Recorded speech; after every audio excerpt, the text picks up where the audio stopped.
is not fair to us as members. As a matter of fact, this ought not really to have degenerated into a debate. The committee has met, the committee has spoken, and we were asked to reconsider one clause. So since the honorable member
any cap, you see, Madam Speaker, they're disturbing me. And I want to finish. I want to hurry up and wind up. I would like that too. Thank you. I'm saying, Madam Speaker, whatever he desires for his retirement. Madam Speaker, they took away the gardener. In the Jamaica Act, you want to know what it says? Read it. Read it. It gives the Governor General a gardener, Madam Speaker. Address the gardener. Why are we taking away a gardener from him in his retirement, Madam Speaker? Madam Speaker, his widow, according to the report, should not have a gardener or a social secretary. Come on, Madam Speaker. A social secretary?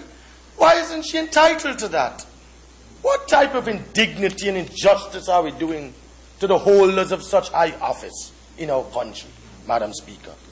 Madam Speaker, they have now put the exemption from liability to customs duty is capped at $10,000 for the widow. A measly $10,000 per annum for the widow. That can't be right. What basis, Madam Speaker, are we reducing these benefits? And in sum, Madam Speaker, I'm urging the Prime Minister, and I'm just going to quickly go through the recommendations, to show some respect, man. Show some respect. Rise to the occasion, Mr. Prime Minister, and show some respect for the office. And pull back in clause 6.1, put back the words "and duty allowance." Leave the clause as is, but instead of 15 years, Madam Speaker, I'm humbly suggesting to the Prime Minister to put 10 years.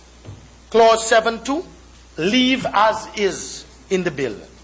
Clause 7.3, leave as is in the bill, Madam Speaker.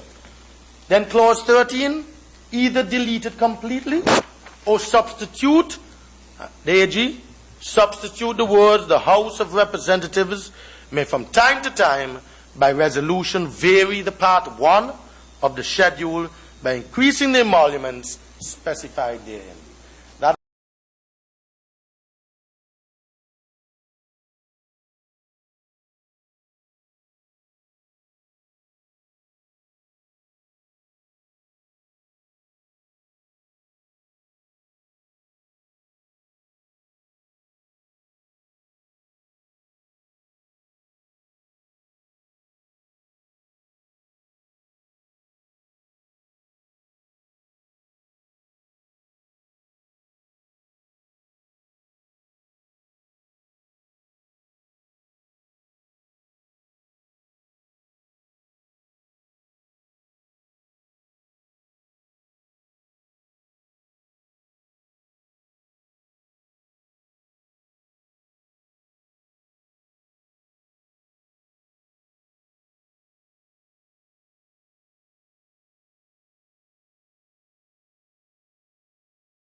Thank you, Madam Speaker. Madam Speaker, I rise in this August House this afternoon with a deep sense of sadness, Madam Speaker. Because, you see, when you're dealing with an office, as the office of the Prime Minister, or the office of the Governor General, Madam Speaker, it is not whether Baldwin Spencer, or Cutie Benjamin, or whoever, Lester Bird, occupies the office of Prime Minister, or whether it's Sir James Carlilse or the new Governor General in waiting is going to occupy that office, Madam Speaker. It is the office itself that we must respect. And when we come to this August House, Madam Speaker, and seek to pass legislation that disrespects that office, Madam Speaker, we are doing an injustice to the office of Governor General. I say that, Madam Speaker, because when I listen to certain people on the radio every day, calling the Prime Minister derogatory terms and making remarks about other ministers, I don't have a problem with persons arguing issues and policies. But in terms of disrespecting the office, I take umbrage with that. I have a problem with that. When you have persons calling the Prime Minister dunce daily on the radio station, and nothing is done, and he does it with impunity, and nobody seeks legal redress, it is wrong, Madam Speaker. And I'm saying if we are responsible men and women in this House, and when we come here to pass legislation, we're not passing the legislation just for